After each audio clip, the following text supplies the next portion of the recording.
The Acolyte. Yeah. Star Wars is The Acolyte dropped its first trailer. Our first look, our first idea, our first inkling of what this show is or about or the vibe. I think. David Thompson, your overall thoughts to our first look in the first teaser trailer for The Acolyte. I thought it looked pretty good. I mean, my overall thought in for this entire show is High Republic era. I haven't read any of the books, any of the comics. I know nothing.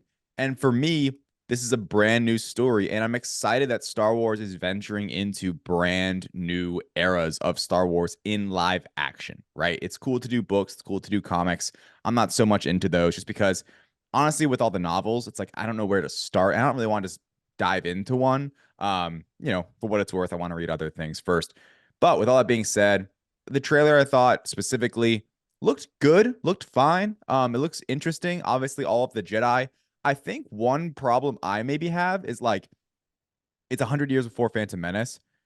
How do these eras connect, right? How do these like timelines connect? And whether that matters or not, because I know the High Republic is supposed to like, the prequel era is the fall of the Jedi Order, essentially. This is supposed to be their height, but also the start of the fall. So how does all of this work? I know some people were criticizing like the CGI, I guess, or like the budget essentially. And I agree, I would have liked this to be a movie as per usual, but I'm not really hung up on that. I thought it looked pretty cool, and I love the gold lightsabers. I think those just look awesome in a very simple Star Wars approval rating way.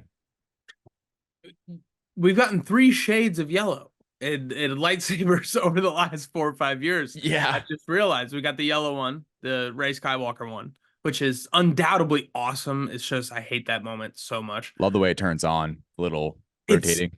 it's incredibly it if it were a part of any other moment, it could be my favorite lightsaber. I It want really that could. It's saber. that cool. Yeah. It's just such a shitty thing. It sucks, dude. It And sucks. she's coming back though, so we might get that saber some more, and we might be, might That's what get I some need. redemption. But we got the yellow one. We got the orange one from Balin Skull and Yeah. Mando 3, right? No, Ahsoka. Ahsoka, sorry. Same And thing. Whatever. Ahsoka. And then the gold one's here. Very fucking cool. And Very multiple of them. Like it seems like they're just it's standard. variety. Yeah, Yeah, yeah, yeah. exactly. A lot of It's variety. been pared down to yellow, to blue and green, it seems like. Like Right. like by the Not- time we get to Phantom Menace, I mean, And purple. well, one purple, yeah. But by the time we get to Phantom Menace, I feel like for whatever reason, yellow and green and blue are Yeah. like for whatever the ones that stayed around. But there seem to be a bunch of different ones going That on. would be really cool if they like take time to kind of maybe cover that in this show. If they're gonna do maybe multiple seasons, if it's a success, that'd be kind of neat, I think. Because So you're right. It's kind of a I don't know, does it make sense? that does kind of get into my overall thoughts a little bit. Is that like this trailer, the trailer specifically, like who are these characters? What is the conflict? What is this story being told? I wasn't grabbed by anything they gave me on that sense, for whatever the Squid Games guy, seeing him there was cool just because we all recognize his face. Right. But, like you said, this is going to be an era of Star Wars that has never been visited to any sort of approachable way. The only way people know about this era of Star Wars is through reading novels, which is not the most approachable medium, right?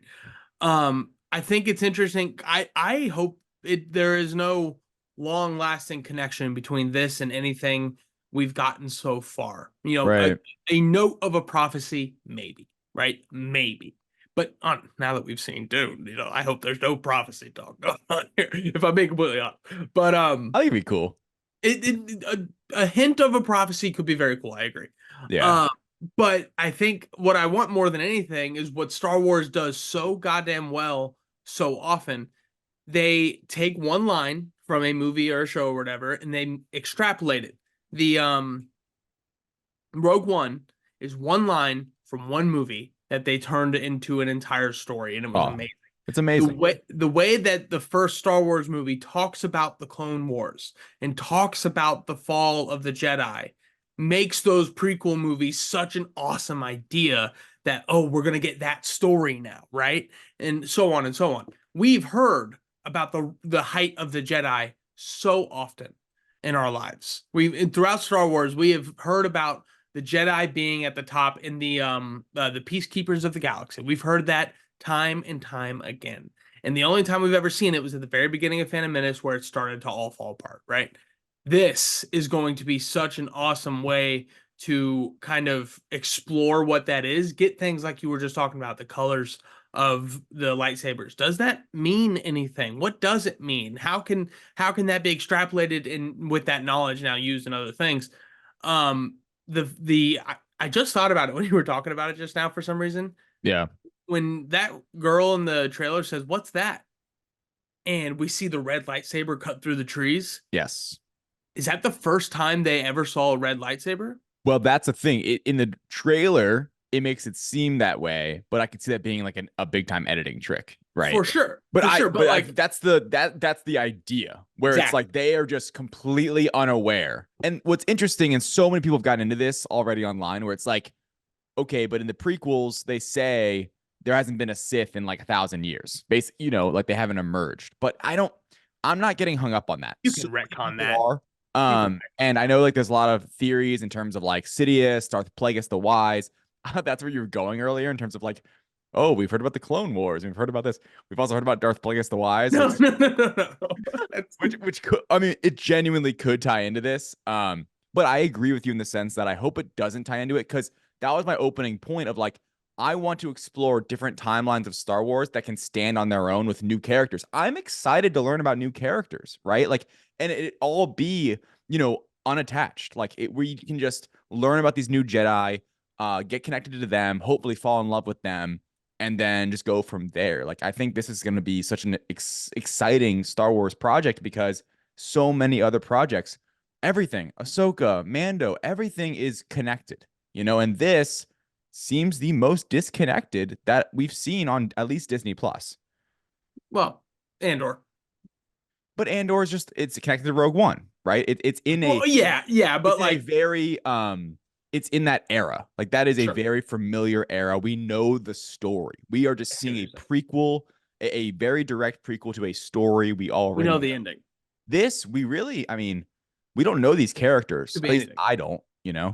It could be anything. And what's really exciting is I love what Andor did, giving us a look at the rebels being rebels, something that we've always heard about, but never really got to see. The most rebels being rebels Pretty. things we ever saw were Luke, Han, and Leia, which is amazing, obviously, but that also had a whole nother half to it that you have to consider. Clone Wars, the animated show, and Rebels, the animated show, gave us a look at what the Clone Wars were and Yeah. what that time period was like. Something we've heard about a lot. I hope this is going to be exploring just Jedi being Jedi and discovering that there is another side of it. And I talk about it with Avatar all the time. But like the second they show a red one, I'm gonna lose my fucking mind. I'm that simple of a human being. It takes Right. that much. But I mean, I don't think anybody can deny a red avatar is going to be the coolest thing ever. Seeing them see a red lightsaber for the first time, I think is gonna be really cool. And then also, the ideal situation, right, is that we're so entranced in whatever this story is, whatever this time period is, learning all these things, and then at the very end, who's this new Sith? Dark Plagueis the Wise, like, and that could be a big pop. But you have to Maybe. let us Yeah. lose ourselves in it a little bit first. You know what I mean? You have to give us other things to grab onto, and then give us that. That can't be.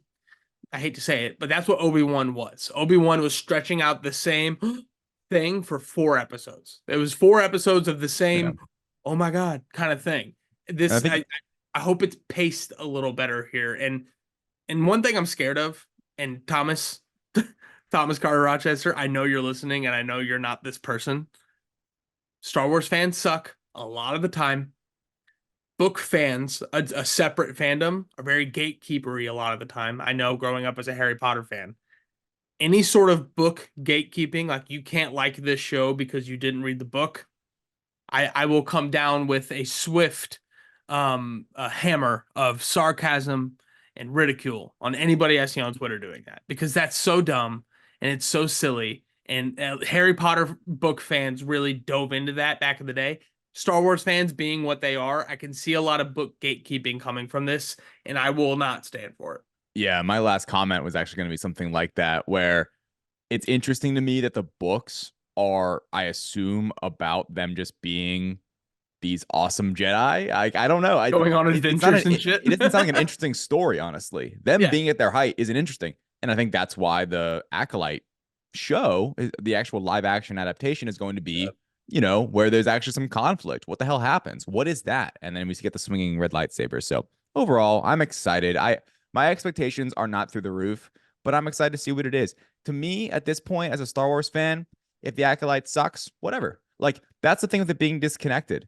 It doesn't really, I don't really care. Like, they can't do any damage to characters that I already know. I guess they could to like Jedi and lore, but not That to specific characters. that is a very dangerous thing though. Like if they Yeah. go too deep into the Jedi lore thing, it can, it's Lightsaber whip, uh what's Last that? Jedi, What's no, the prequel movie everybody likes, but I hate. Revenge of the Fucking Sith.